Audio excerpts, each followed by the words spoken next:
الرحمن الرحیم۔ صحیح بخاری حدیث نمبر 506۔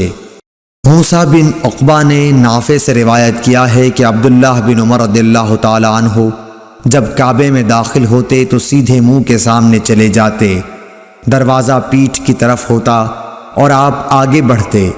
جب ان کے اور سامنے کی دیوار کا فاصلہ قریب 3 ہاتھ کے رہ جاتا تو نماز پڑھتے۔ اس طرح آپ اس جگہ نماز پڑھنا چاہتے تھے جس کے متعلق حضرت بلال رضی اللہ تعالی عنہ نے آپ کو بتایا تھا کہ نبی کریم صلی اللہ علیہ وسلم نے یہی نماز پڑھی تھی۔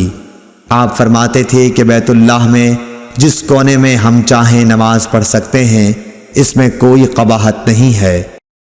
اللهم صل على محمد وعلى آل محمد كما صليت على إبراهيم وعلى آل إبراهيم إنك حميد مجيد اللهم بارك على محمد وعلى آل محمد كما باركت على إبراهيم